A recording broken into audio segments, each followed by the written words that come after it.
Oi, eu sou o Flávio, estou gravando este vídeo para mostrar para vocês como é essa coisa de espionagem na vida real. Para isso, eu vou ter que falar sobre o que é CIA e como ela funciona, mais ainda como ela influencia o mundo e em especial o Brasil. Para começar, vamos falar um pouco sobre a história da CIA.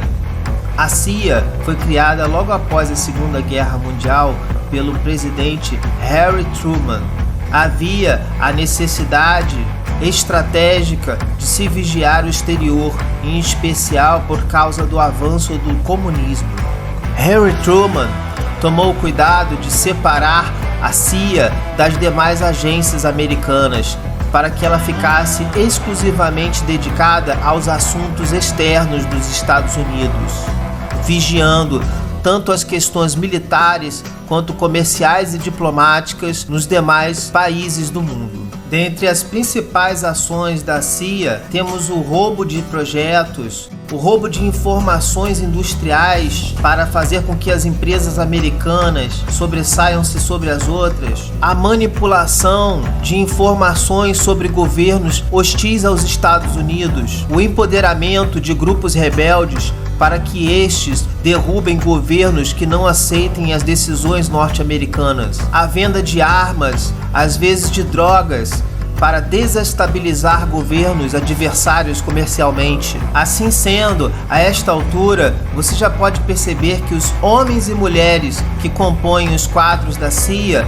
não agem como nos filmes de ação, mas de maneira extremamente discreta e sigilosa, gastando os bilhões de dólares que o governo dos Estados Unidos dispõe para a Agência Central de Inteligência dos Estados Unidos. Sabrina de Souza, uma ex-agente da CIA de dupla nacionalidade portuguesa e estadunidense, foi condenada pelo governo italiano por ter sequestrado e torturado um extremista islâmico no ano de 2003. Este é um exemplo bem comprovado das ações da CIA. Através de documentos antissecretos revelados após 50 anos pelo governo dos Estados Unidos, hoje sabemos das inúmeras tentativas de matar o líder cubano Fidel Castro. O apoio às ditaduras na América do Sul também é outra ação bem orquestrada pela CIA para impedir o avanço do comunismo no continente americano. Depois da Revolução Islâmica, em que o Ayatollah Khomeini chamou os Estados Unidos de Grande Satã, chegou ao poder o líder iraquiano Saddam Hussein. Acredita-se que Saddam Hussein tenha recebido dinheiro e armas da CIA para tentar derrubar o líder religioso iraniano.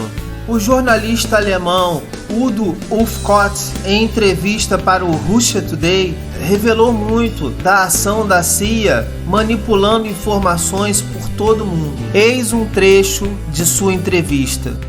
Well, I've been a journalist for about 25 years, and I was educated to lie, to betray, and not to tell the truth to the public.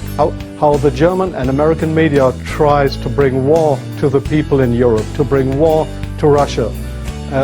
This is a point of no return, and I'm going to stand up and say it is not right what I have done in the past, to manipulate people, to make propaganda against Russia, and it is not right what my colleagues do and have done in the past, because they are bribed to betray the people, not only in Germany, all over Europe. The reason writing this book was that I am very fearful of a new war in Europe, and I don't like to have this situation again be propaganda.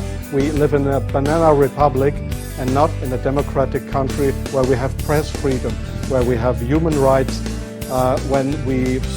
If you see the German media, especially my colleagues who day by day write against the Russians, who are in transatlantic organizations and who are supported by the United States to do so, well, people like me, I became an honorary citizen of the state of Oklahoma in the United States. Just why? Just because I wrote pro-American. I was supported by the Central Intelligence Agency, by the CIA. Why? Because I should be pro-American. I'm fed up with it. I don't want to do it anymore. And so I've just written a book not to earn money. No, it will cause a lot of trouble for me, just to give the people in this country, in Germany, in Europe, and all over the world, just to give them a glimpse of a view what goes up behind the closed doors. Yes, there is many examples for that. If we go just back to history, but in July 1988, they sent me to a town called Zubaydah, that is on the Iraqi-Iranian border. There was war. It was war between the Iranians and the Iraqis, and I was sent there to photograph how the Iranians have been gassed with poisoned gas, with German poisoned gas. You call it Lost and Zareen, mustard gas, made by Germany. They have been gassed, and I was there to make photographs how these people have been killed by poison gas from Germany. When I came back to Germany, there was just one small photo in a newspaper, in the Frankfurter Allgemeine, and there was one small article not writing how impressive, brutally, how unhuman, how terrible it was to kill decades after the end of the Second World War, people with German poisoned gas, but not being allowed to cry out to the world what we have done behind closed doors. Up to today, it's not well known in the public that was German public gas. There have been hundreds or thousands of people gassed in this city of Zubaydah. Now you ask, what have I done for intelligence agencies? So please see, most of the journalists you see in foreign countries, they claim to be journalists, and they might be journalists, European or American journalists, but many of them, like me in the past, are so-called non-official cover. That's what the Americans call that. I have been a non-official cover. Non-official cover means what? It means you too work for an intelligence agency. You help them if they want you to help them, but they will never, when you're locked, or when they find out that you're not only a journalist but a spy too, they will never say, oh, this was one of our guys. They will not know you. That means non-official cover. So I have helped them in several situations, and I feel ashamed for that too now. Like I feel ashamed that I have worked for a very recommended newspaper like the Frankfurter Allgemeine, because I was bribed by billionaires, I was bribed by the Americans not to report exactly the truth, but I just imagined in my car while I was driving to this interview, I just tried to work out in my brain what would have happened if I would have written a pro-Russian article in the Frankfurter Allgemeine. Well, I don't know what would have happened, but we were all educated to write pro-European, pro-American, but please, not pro-Russian. So I'm very sorry for that, but this is not what I understand for democracy and for press freedom. I'm very sorry for that.